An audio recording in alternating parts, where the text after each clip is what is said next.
Hey buddy, you've been in here for a while. The Australian Recovery Plan System. What? So, there are thousands of species becoming more and more at risk of extinction, increasing with each day. And, for Australia, there's the Environment Protection and Biodiversity Conservation Act of 1999, which identifies and lists these species at risk. They made it an obligation for the Australian government to implement recovery plans to help. What's a recovery? Recovery plans are documents that contain information about the endangered species they're assigned to, including their threats, distribution, biology, and more. They outline the objectives and management actions needed to prevent their extinction and aid their recovery, and it's the Environment Minister's job to decide which species ultimately get a plan. I gotta go. Let's talk about the money. Helping recovery threatened species is an expensive procedure involving researching, monitoring, implementing actions, paying employees, organizations, companies, while keeping this procedure ongoing for years, with recovery dedicated funds from the Australian government being insufficiently managed, as almost 50% of recovery plan budgets go only into researching and monitoring over actually implementing and upkeeping any managements. Research from the Australian Conservation Foundation has shown that most recovery plans can be put into place with only a modest investment from the government. Finding, in 2009, half the recovery plans would have cost a total of only $200,000, with the average of $100,000 cost for upkeep annually per plan.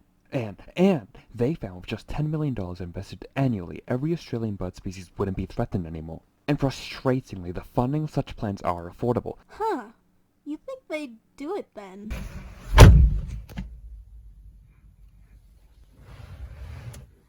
How did you... But they're not all that bad, right?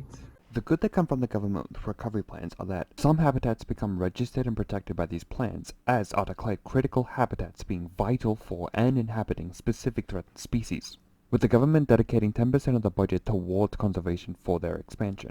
With these plans, people become more educated with threatened species and their threats, as such are more careful and know how to avoid causing damage. They're also more wary, looking out for these species, which aid in their overall and updated knowledge of their abundance, status, and distribution.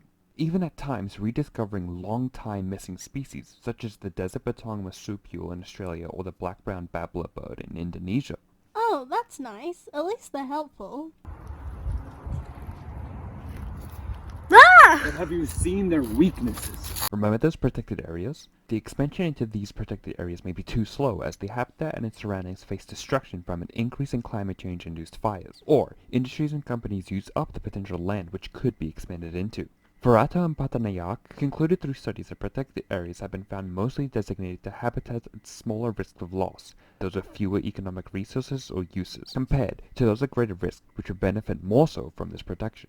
As well, there is a consistent lack of assessment, monitoring, and evaluation going into these recovery plans and their effectiveness, as the Australian government themselves have acknowledged. As found in 2015, around 315 recovery plans were over 5 years old, with no updates or reviewing implemented since their preparation.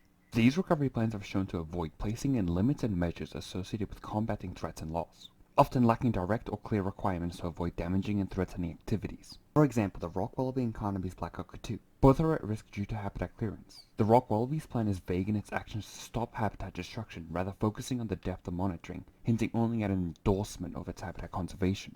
While the Carnaby has had many land clearing projects approved in its habitats, clearing away over 3,000 hectares, even though its recovery plan states the significance of habitat clearance as a threat.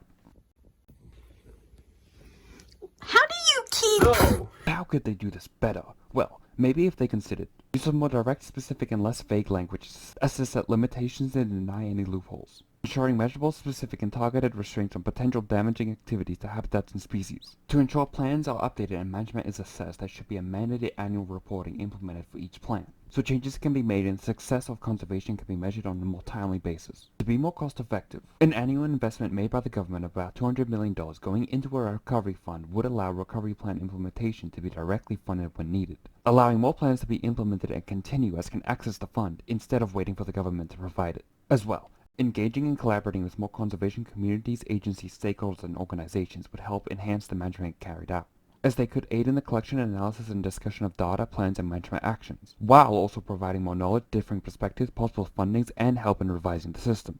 Ultimately, the Australian government can do better, should do better, as these threatened species need our help, and if these flawed recovery plans are the best we can do, it might be too late for them.